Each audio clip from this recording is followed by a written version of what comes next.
BBC One. Now, the 9 o'clock news and campaign report with Peter Sissons.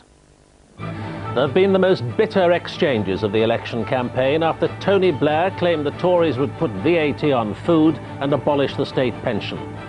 The Tories said he was telling barefaced lies. Labour said the response was a sign of Tory panic. The ominous silence. 50,000 Rwandan refugees have disappeared from their camps in Zaire. And the ferries are back in business as the French fishermen lift their blockade.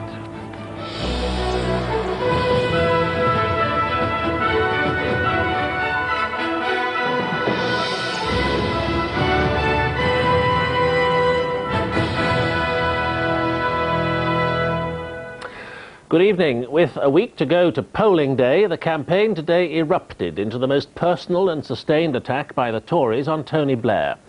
Mr. Blair had claimed at his morning news conference that the Conservatives, if re-elected, would impose VAT on food and abolish the state pension. There followed a series of ferocious denials by the Conservative Party chairman and the Prime Minister. But it was the Health Secretary, Stephen Dorrell, who made the strongest attack, accusing Mr. Blair of telling barefaced, despicable lies. Labour stood by its claim and said the Tories were resorting to abuse because they were losing the argument. Our political editor, Robin Oakley, reports. It's been rough, it's getting rougher. The Conservatives are furious at Labour claims a fifth Tory government would abolish the state pension and put VAT on food. Today, against a backdrop of the Labour leader changing colour like a chameleon, they set about him in the sharpest words yet used in the election campaign. The tougher the questioning, the more he panics, and the more he panics, the more he lies. Barefaced, despicable lies. In the last week, in statement after statement, Mr. Blair has been telling lies about state pensions, the NHS, and VAT on food. Earlier, a noteless Mr. Blair had taken centre stage, dramatically spelling out his personal credo on how Labour would end the divisions in society, and contrasting a colourful, problem-solving future under Labour with what he insisted would be a bleak grey future in a Tory fifth term. Asked what evidence he had for claims the Tories would put VAT on food, he offered their previous record on fuel. The Tories have always been addicted to raising VAT. They've done it again and again and again, and the promises they make today are the promises they made before. They broke them before. What guarantee is that they wouldn't break them again? But wasn't he scaring old people on pensions when the Tories had guaranteed a continuing state benefit? They say it's only for young people. What I say to you is, look at the small print and look at how they're going to cost it and fund it, and then ask yourself the case whether they're not going to do that for older people as well. Out on the campaign trail, Mr. Major was trying out a new driving seat at the Jaguar factory in Coventry. Later, he too hit out at Mr. Blair. They've no evidence whatsoever for suggesting we put value-added tax on food, nor would we. They know that. They've repeated that untruth time and time again. They've not a shred of evidence for suggesting we would damage the state retirement pension. They know the contrary to be true. They know we've set out plans that would guarantee it many years ahead, and yet they repeat that charge again and again. It is a lie. The election is becoming a competition in efforts to make electors' flesh creep. The Conservatives had earlier alleged that Labour's spending plans, as defined by the Tories, would leave a £12 billion hole in their revenue, which would have to be filled by early tax increases. It left the Liberal Democrats once again able to claim they were offering an alternative to negative politics. Liberal Democrats are convinced that people do want investment in health, do want investment in education, and we're prepared to say that we would pay for it by putting up taxes in a targeted and focused way. The other parties simply cannot deliver anything different on the basis of their programmes, so they have to abuse each other to try and hide the fact that they don't have credible policies of their own. Privatising the pension, I think, where it's a lot of people. As Mr. Blair was out on doorstep duty today, happy to raise pension worries, Labour dismissed the Tory assault on their leader as desperate measures by desperate men. The Tories are furious at finding older voters convinced by Labour's line on their long-term pension reforms that the next Conservative government would take away their pensions. Labour, unrepentant, say they'll press on with their claims. Attacks on Mr. Blair are a price they're happy to pay for raising fears about a Tory fifth term. Robin Oakley, BBC News, Westminster. Well, with me now is our social affairs editor, Niall Dickson. Niall, first, Labour's claim that the Conservatives are planning to abolish the state pension. Does that charge stand up? It depends what you mean by the term abolish. What the Conservatives are saying is that the next generation of young people who are about to go into the workplace should have to build up their own private pension funds during their lifetime. The government will pay £9 a week towards that fund, and by the time they retire, the Conservatives say these people will have in those pension funds enough money not only to pay their basic state pension, but a bit more as well. So in one sense, they will have a fund and they will pay their own state pension. But the role of the state at that point would be restricted to guaranteeing a minimum income. The state wouldn't pay out a pension because these people would have, in a sense, saved it up during their working lives. So in that sense, the state pension would have gone, but it would be replaced by a guarantee. What are the counterclaim from the Conservatives that Labour would cut the value of the state pension? Well, again, it's a bit more complicated. Whoever is in power over time will have to equalise the pension ages between men and women. The Conservatives are committed to doing this by raising the women's pension age to 65 in the year 2020. That means, in effect, women will have to work longer before they receive their state pension. Labour are attracted by a different idea, the idea of a decade of retirement, in which you can choose between the ages of 60 and 70 when you want to start receiving your pension. The problem with the scheme is that if you choose in the earlier years, say at 61 or 62, you'll receive a lower state pension. Now, the Tories say that'll bring lots of problems. They say most elderly people will choose to go early, hence a lowering of the state pension, but it will be a matter of choice. You seem to be saying they're both wrong. I think both charges generate more heat than light and both require some qualification. Niall Dickson, thank you. Paddy Ashdown tonight urged his party to turn the remaining days of the election campaign into a crusade to build a country fit for our children and grandchildren. Speaking at a rally in Edinburgh, he said the Liberal Democrats had won the arguments. Now it was time to win the seats. Our correspondent Carolyn Quinn is with the Ashdown campaign. With 4 rallies to go and 30 constituencies still to visit, timing was very much on Paddy Ashdown's mind. As the campaign reaches its climax, he invoked the memory of William Gladstone to deliver what strategists say was his most passionate crusading speech. Let us not forget that it was in this part of Scotland 118 years ago that Gladstone, that great Liberal, began his famous Midlothian campaign. The campaign which brought the Liberals back to power for Gladstone's second government, to continue their great battle for progress and reform. It began here. Now as then, this country is faced with a stark choice. Now as then, it is time for a crusade. Mr Ashdown criticised the impossible promises of the Conservatives and Labour.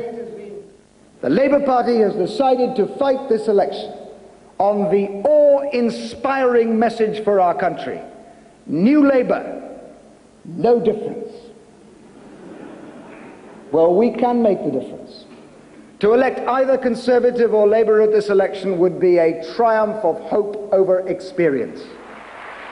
And he argued that it was the Liberal Democrat message that was getting through. It's time to go for victory. Now, what do I mean by victory? I mean that by sending a massive force of Liberal Democrat members of Parliament to Westminster to fight for our schools and fight for our hospitals, that becomes not just our victory, it becomes the country's victory, it becomes your victory. Politicians know the dangers of talking of victory. For the Liberal Democrats, it could simply mean maintaining or increasing their numbers. But after weeks of concentrating on themes, party strategists calculate that it's time to step up the inspiration. Carolyn Quinn, BBC News, with the Ashdown campaign. And that's the news from the campaign trail for the moment. There'll be more later in the programme. But now the rest of the day's news. The United Nations Security Council has a do about controlling local spending. But first to the latest of our interviews with the party leaders. Tonight we're joined from Edinburgh by the leader of the Liberal Democrats, Paddy Ashdown. Mr Ashdown, first, do you accept the denial by the Prime Minister that the government will not abolish the basic state pension? That's what they say. What I don't accept is this, what did Robin Oakley call it, this competition between Labour and Conservative as to see who can make the electorate's flesh creep most.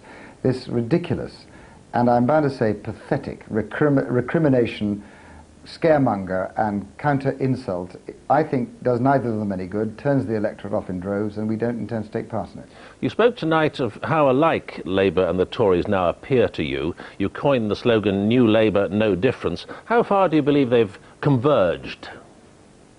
Well, I think that's one of the reasons why they've had to descend into insults and descend into scaremongering, and to see who can do it most effectively and best. Look, there are things that people in this country want to know. I know because they've been talking to me about it. They want to know how we're going to educate their kids, how we're going to save the job of that teacher who's being sacked, how we're going to make sure the kids in the future have enough books and equipment, how we're going to solve the crisis in the NHS. Now, I very much regret that Labour has decided that its answer to those questions will be to adopt the Conservative spending plans. And let me tell you what that means. It means that they will spend on the NHS, for instance, less in the next 3 years than the Conservatives have spent in the last 3 years to bring our hospitals into crisis. We have to do something about that. And we intend in the next week of this campaign not to criticise the others for what they won't do or will do, but to tell people what we're going to do about that. We will invest in schools, we will invest in hospitals. Yes, we're going to have to ask people to pay a penny on income tax and to put 5p on a packet of cigarettes, but we believe that's a price we ought to be prepared to pay for our children, and we're going to be straightforward about putting that proposition to the people of this country. We intend to turn these last 7 days into a crusade for the future of our country and our children. If you're so far away from Labour on tax and spending, can we take it there'll be no more talk of partnership politics with Labour? It's back to the policy of equidistance, which you abandoned 2 years ago. Absolutely not, Peter. I believe in partnership politics. What people in this country say to me is that they're fed up to the back teeth with the idea that parties have to shout insults at each other, that they have to fight each other instead of fighting for the nation. If there are sensible things we can do to work with other parties for the things that we believe in and for the good of the country, we'll do that. That's the kind of new politics this country needs. The kind of thing you've seen over the last 5 weeks, and I greatly regret with the Conservatives now in full-scale panic about defeat, this looks to me as though it's going to get nastier from them at least, is the kind of politics that turns this country off in droves. It's one of the reasons why people don't respect politicians and don't trust them. Let's have a few more from them about what they'll do, how much it will cost. That's what we intend to concentrate on. You say whoever wins the election, interest rates should rise to slow the economy down. If that happens and revenues fall, would you press for more than a penny on tax if that was the way to cushion the essential services? We see no case for that, but we have said... Well, you can't look into the future, can you? No, and it would be irresponsible for any party to say that in the next 4 years it may not be necessary to raise taxation. That would be simply irresponsible. We see no reason to do it, and we don't plan to do it. But anybody who promises, I will never raise taxation in the face of the problems the country might face, is making a promise that they are bound to betray. No responsible Chancellor of the Exchequer can make that promise, whatever Mr. Clark and whatever Mr. Brown will say. But what I can say is this, that if you want to fund our schools, a penny on income tax is sufficient to give our children real chances in the future, to give every child in this country 2 years high-quality preschool education, double the amount of books and equipment so that kids don't have to share any longer, and begin to tackle the crisis in our hospitals. And the proposition put forward by both Conservative and Labour that they can both cut taxes and maintain public services is nonsense. They have to break one of those promises. But there's no way of getting... told us which. There's no way, Mr. Ashdown, of getting this money into the classroom, or at least all of it, if local councils, and some of them Liberal-controlled, are doing it at the moment, feel they have to give other social programmes greater priority because they're being squeezed enough already. I know of no Liberal council, a Liberal Democrat council anywhere in the country who has not made the difficult decisions to put education first. But the question you asked is a fair one. So here's what we'll do about it. We'll ring-fence that money to make sure that it gets through to the school and doesn't give the option for it to be spent on anything else. It's that important in the face of the national crisis in education. If that money is to be taken from the taxpayer, as we believe it could be, the price to the average taxpayer, 45p a week, then that needs to go to where it's going to be spent to do the best for our children, in the books, in the equipment, in the teachers, to make sure that no child between 5 and 11 has to be in a class of more than 30, and into preschool education and into our hospitals. Why are you so coy about the broadest shoulders carrying the heaviest burdens? Why not put the extra tax, the extra 1p or 2p or 3p, on the 40% taxpayers rather than those people worse off who are paying the basic rate? Well, we're tackling the issue of the people worse off by raising tax on earnings over £100,000, something Labour's too timid to do, incidentally, and putting that money into raising the tax threshold, which will take 500,000 people out of tax altogether, and incidentally raise tax thresholds for everyone else as well. So that money is already beginning to cope with the problem of poverty in this country. Now, the argument that's sometimes put is that will drive people who are the entrepreneurs and making the wealth away. Oh no, it won't. It's a higher level of tax at 50%, for instance, than in Japan, and double the level in Germany. That money can be paid on earnings over £100,000, and it could lift 500,000 people out of tax, out of poverty, reduce benefit bills, and provide incentives to return to work. That's the kind of specific, costed, practical, targeted measures that we intend to concentrate on in the next week. Forget the insults, forget the scaremongerings. If the others want to continue with that, that's fine for them. They will turn the electorate off and do neither of them any good. We intend to launch a crusade for the positive things this country needs to prepare it for the next century. Paddy Ashdown, thank you very much. And now we go over to Anne Perkins at our Westminster campaign desk for her nightly election roundup. Evening, Peter. It's the premiere tonight of Labour's latest election broadcast, Blair the Home Movie, as it's been called. Research suggests that, contrary to popular opinion about the broadcasts, millions actually watch them, which might explain why the parties and their advertising agencies put so much effort into making them. There now follows a review of party election broadcasts by Nick Robinson. Very careful choice of glasses. I've been to Adland to learn the tricks of the propagandist trade. My guide, the agency who once worked for the Tories. My first lesson, how to turn the totally innocent into the positively threatening. But when you're looking at these pictures now, you're seeing, here is the future of the NHS. Press a few buttons and now look. And then it tells exactly the opposite story. So there are pictures of doom and gloom, and the Labour Party would be saying, if the Conservatives are re-elected, this is what's going to happen to the NHS. And that's exactly what Labour have done.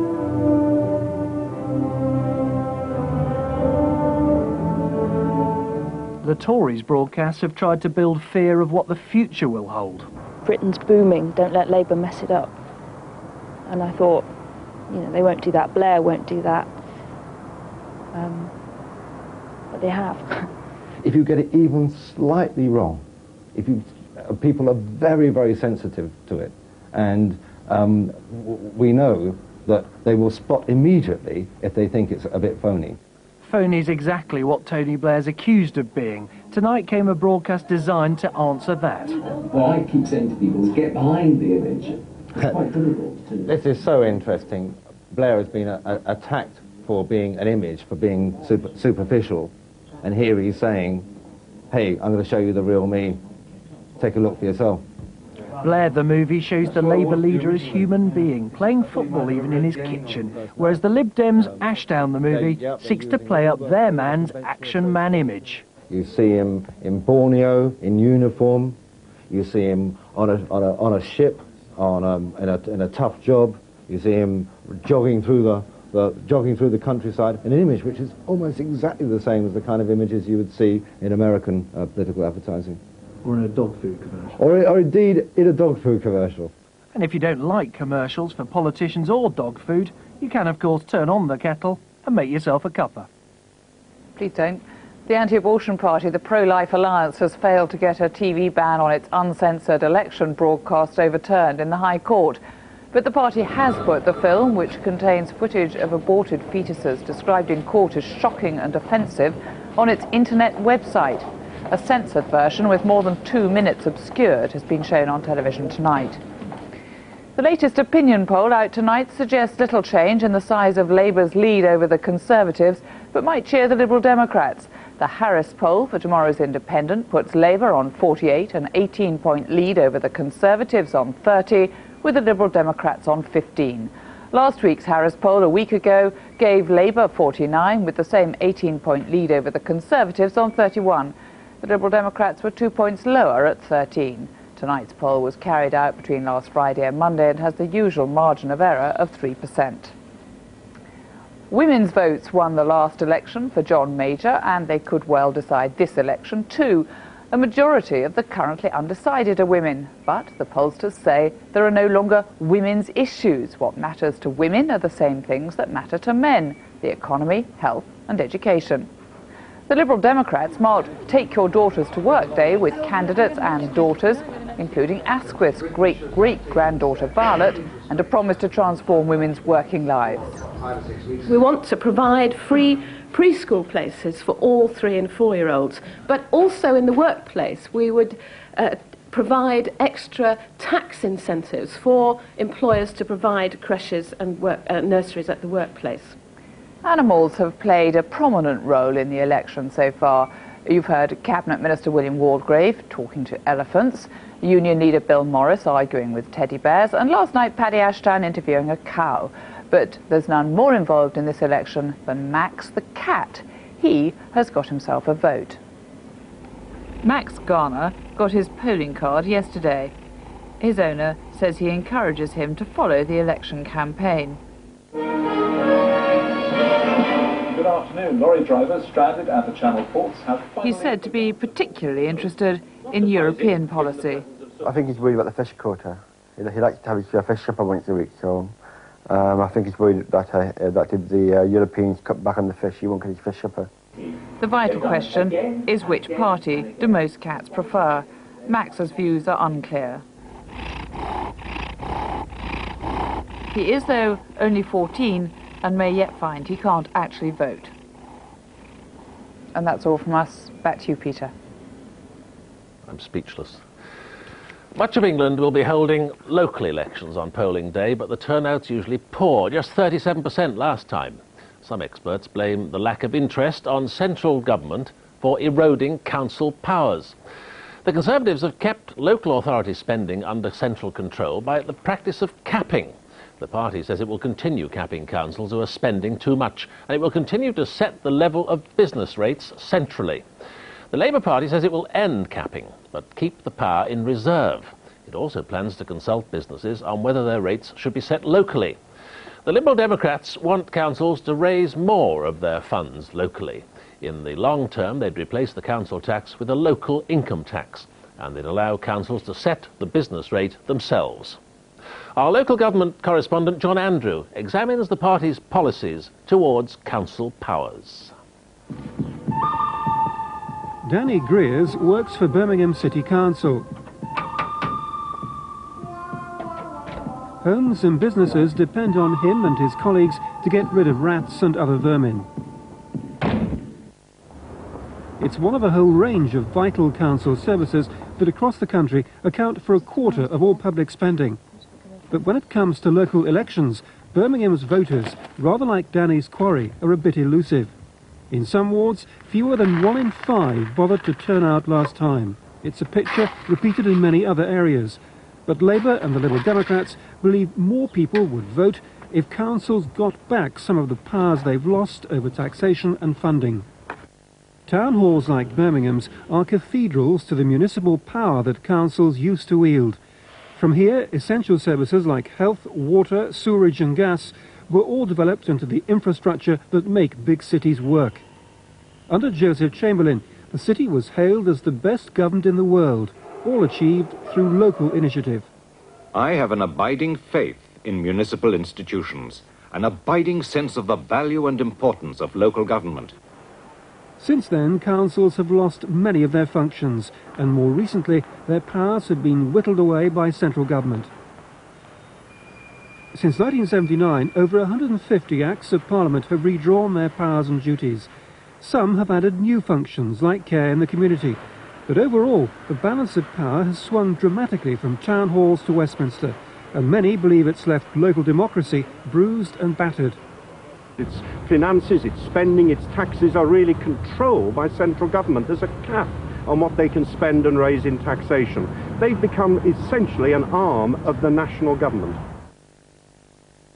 In this general election, voters will be deciding whether councils should get back many of the powers they've lost to Westminster. Is it right that the government should exercise tight control over council spending, or should councils be allowed to decide for themselves how much they spend and let voters give their verdict at the local ballot box? It's over their own finances where councils have been most shackled by the government. The capping of budgets began as a way of controlling a few overspenders and protecting their taxpayers from excessive bills. Now it's developed into a universal system that limits every council budget in the country. Labour and the Liberal Democrats want to abolish it, though Labour say they will keep controls in reserve for profligate spenders. The Conservatives want to retain capping to limit council tax rises, though many of their own councillors would rather see it go to show up what they see as Labour high spending.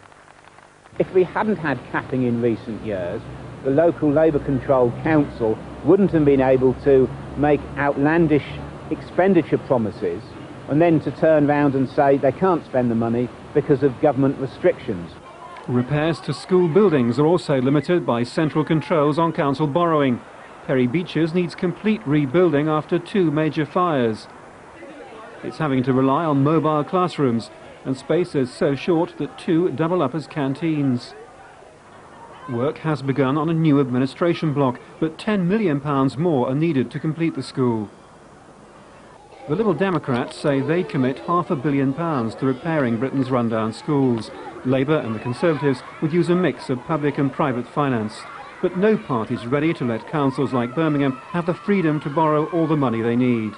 If we're a private company, we'd be able to borrow. We're stopped from doing that. The investment is needed for schools, for the children, for housing, for people of the city. The link between councils and local business, which helped Birmingham build its Showpiece International Convention Centre, was weakened early in the 90s when the government nationalised the business rate. Like Labour, the Liberal Democrats want to restore it to local control, so that what businesses pay is fixed by the local authority, not the government. Business rates do need to come back under local control because it means that we can access more money from local business. They've been taken away, and councils and business working in partnership to deliver services locally is something which Liberal Democrats support. Elsewhere in Europe, governments have been decentralising and sweeping away many of the controls on local government. In this election, voters can choose whether they want to trust their local councils with more power.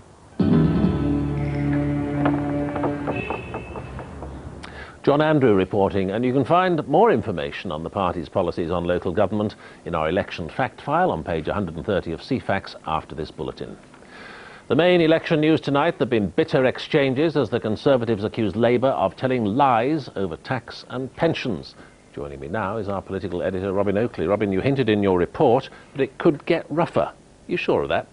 Oh, I think it could get rougher. I mean, remember an American election in which President Nixon's opponent said of him that he could lie out of both sides of his mouth at the same time, and if he ever caught himself telling the truth, he'd stop just in case it became a habit. So I dare say our politicians have got some way to go as yet, and it hasn't all been on one side. We did have Gordon Brown a little while ago accusing the Prime Minister of telling lies about tax and spending controversies.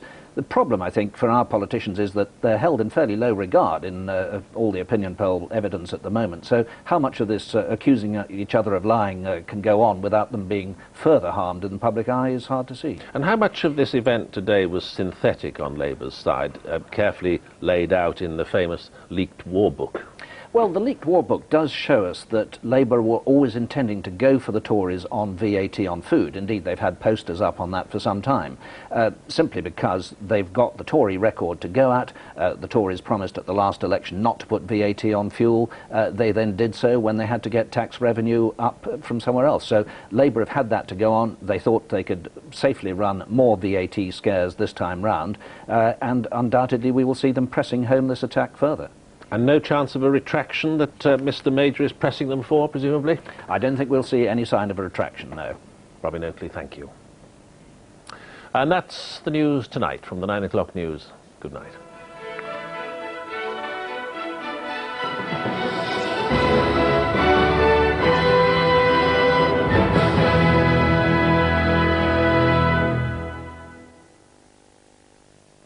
On election question time tonight, it's Tony Blair's turn to face the questions and arguments of voters from all political parties and all parts of the country. Does New Labour deserve the chance to govern Britain? Tony Blair defends his party's policies and makes his case for a Labour victory at the polls on question time tonight at 10:30.